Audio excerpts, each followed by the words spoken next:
And we're back. Hunger is an ongoing and growing problem in Oklahoma. Our guest, Eileen Bradshaw with the Food Bank of Northeast Oklahoma. Good to have you back, kiddo. Thanks for having me.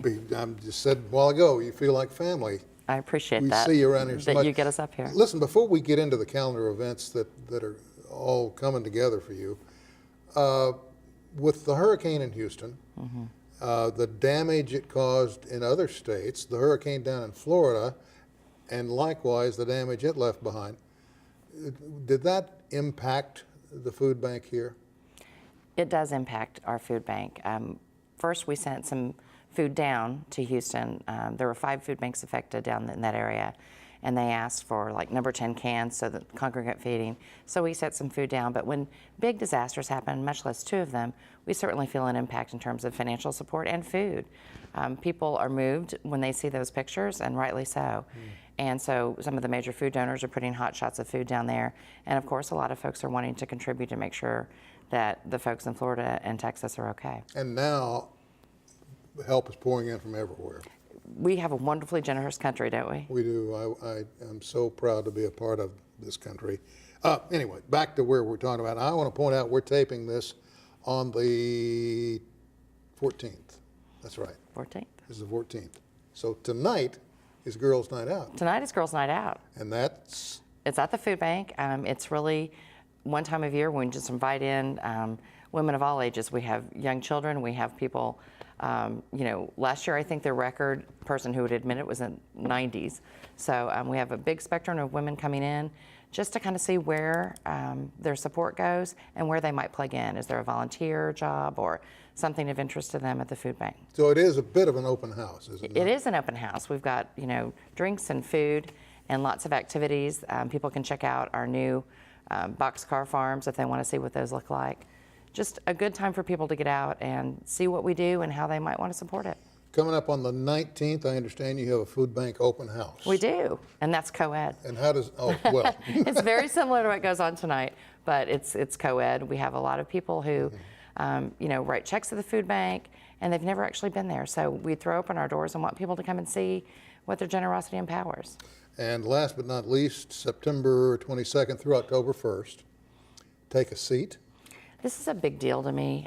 Mayor Kathy Taylor is our honorary chair, but she's a great person. She is, and you know, workforce and education are sort of her hot button issues, but hunger supports both of those. You don't have an educated population or a productive workforce if people are going hungry. So Take a Seat is really very fun because it's a time that we're asking you to open up your house. Maybe you have your neighbors in for brunch. Maybe someone down the street has a cocktail party. Just gather together in our communities to talk about the fact that we're around a table tonight enjoying food, but not everybody has that option, and that food security is an issue in Oklahoma. I believe fully that if we own this problem, all of us as neighbors, we can solve it. So I got to tell you something. The night that we realized Houston was going under, of course, my television was going constantly, and you know, you're trying to stay up on the latest developments. And I recall, as I walked in the kitchen, I was going to, you know, get a drink of water. Very simple thing. And all of a sudden it hit me, those folks can't do that. Right. And they can't walk in their kitchen, and they can't watch what's going on. They don't know what's going on with the rest of Texas. And that's when it impacted me. It was at that point in time. The simple act of turning on your tap. Exactly. And we were, you know, we lost a lot in the flood of '84. So we'd been down that road, and we knew a little bit, just a little bit, of what those folks are suffering down there. And then when I found out you were going to be on, I thought, oh, Lord have mercy. You know, this doubles your workload, really, when you get down to it. Well, the folks that were directly impacted are, as you mentioned, you know, I mean, their realities have just been turned upside down, and we want them to have all the resources they need. Sure. The sort of unintended byproduct is that there are effects on other food banks in the country who still have hunger in their communities that needs to be addressed. But we stand in full support with our neighbors and, you know, the Houston area and all through Florida. It has been almost surreal to see those 2 hurricanes happening so close together and the strain on the resources. Yeah, just absolutely, it breaks your heart. I can't imagine. There was an article in today's Tulsa World I wanted to bring up with you that involves someone I think you know, Brian Parker. Yes, sir. In the Tulsa World. Tell us about Brian. As I understand it, and I'll just do the setup here very quickly and get out of the way. He at one time was riding the crest of a financial wave. I mean, he had his own thing going and was making money. Absolutely. And life was sweet. Then all of a sudden, boom. Things can turn very quickly, which is sort of the moral of Brian's story. Brian is in the Food Bank's Lubbock Taylor Culinary Trade Program. 16 weeks where they get restaurant ready if that's what they want to do. It gives folks a second chance. A lot of the folks that are attracted to that program are young through Youth Services of Tulsa, but we also work with Barracks for Vets, and that's how we met Brian.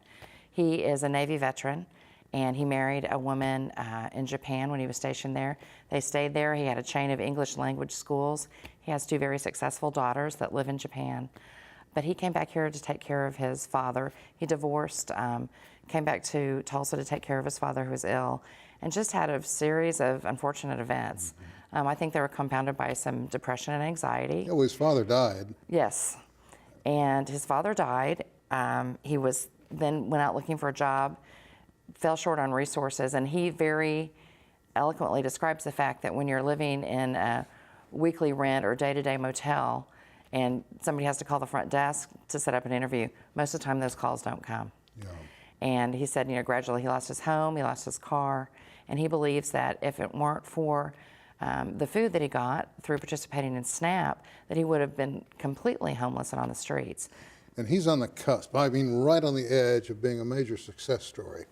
Once he graduates, he'll be pretty much able to say, here, I can do this and I can prove it. Absolutely. He's got the skills. Probably what he's learning in our culinary training program, he knew most of already. This is also about life skills and about resetting his reputation. We'll be able to tell employers, he's been here every day for 16 weeks. He's done everything we've asked because he has. And our chef can make those phone calls with confidence and say, you should hire Brian because he's an amazing worker. He's in front of the Senate today testifying. Testifying in Washington. In Washington, D.C. And he's testifying about SNAP, which of course involves the food stamp program. Yes. And I know there are folks out there saying, well, he ought to get a job. That's what he's doing. And sometimes people need a helping hand to get there. Yes. And that's what the food stamp program is designed to do, to give folks a helping hand who are trying. The average recipient of SNAP doesn't stay on it for even a year. And many recipients, people might be surprised to know, don't tell them to get a job because they already have one. Many, many recipients of SNAP are working, sometimes 2 jobs. They just don't make enough. A lot of folks who benefit from SNAP aren't able to work, children, the disabled, the elderly. But most able-bodied folks who receive SNAP either just recently lost a job or are working. They're not sitting back and withdrawing themselves from the workforce. Very important program. I want to change horses here with you just for a moment because we talked about this last time. And the problem didn't go away. It's not going to go away unless something happens in Oklahoma City. And I don't see the boys over there taking off their little bitty hats and their aluminum foil covers to get anything done. But we have a very large number of children in this city who go to the Tulsa public schools, and they go to school in the morning hungry. They do. There's not enough food in the household to feed them. There's not enough food in the household to feed them and their parents, and quite often their parents forego their meals so that the kids can have. A lot of children are able to eat breakfast and lunch at school, and that goes all the way through high school if they choose to. But evening meals, weekend meals sometimes are hard to come by. So we do have programs such as the backpack program. We have school pantries in middle and high schools. We have free family farmers market for Head Start. We really do invest especially in children because we really believe that's investing in the future. How long have you been with the food bank? I am almost 6 years, which is kind of hard to say because I still feel like I'm about this far along the learning curve. But, well, you can say that, but I think evidence indicates that the food bank's success has grown under your tutelage, and I think that you're to be commended for that. Certainly you must have plans down the road to expand community involvement. We do. Well, thank you, but I just have a wonderful team behind me, and the community support is really what makes it all work. And we want to continue. We are hoping in the pretty near future to expand our kitchen. They're getting so many meals out every day, and they're working in something that looks like a home kitchen. And there's a lot of other ways to engage. One thing in terms of engage more community, you've already touched on, and that is the federal nutrition program. So that includes school breakfast and lunch, and it includes SNAP. Those are federal programs, and they are, by all accounts, going to be under attack in this upcoming Farm Bill and budget. So if we only have one thing to say to people is, you know, I'm really proud of what the food bank does. We provide roughly 396,000 meals every week. Eileen, I'm sorry, they're cutting me off. I understand. Go. Will you come back? Oh, absolutely. Excellent. You've always got a spot. Thank you Our so next much. guest is going to shed a little light on the diversity of Oklahoma's out of doors right after this. Perfect.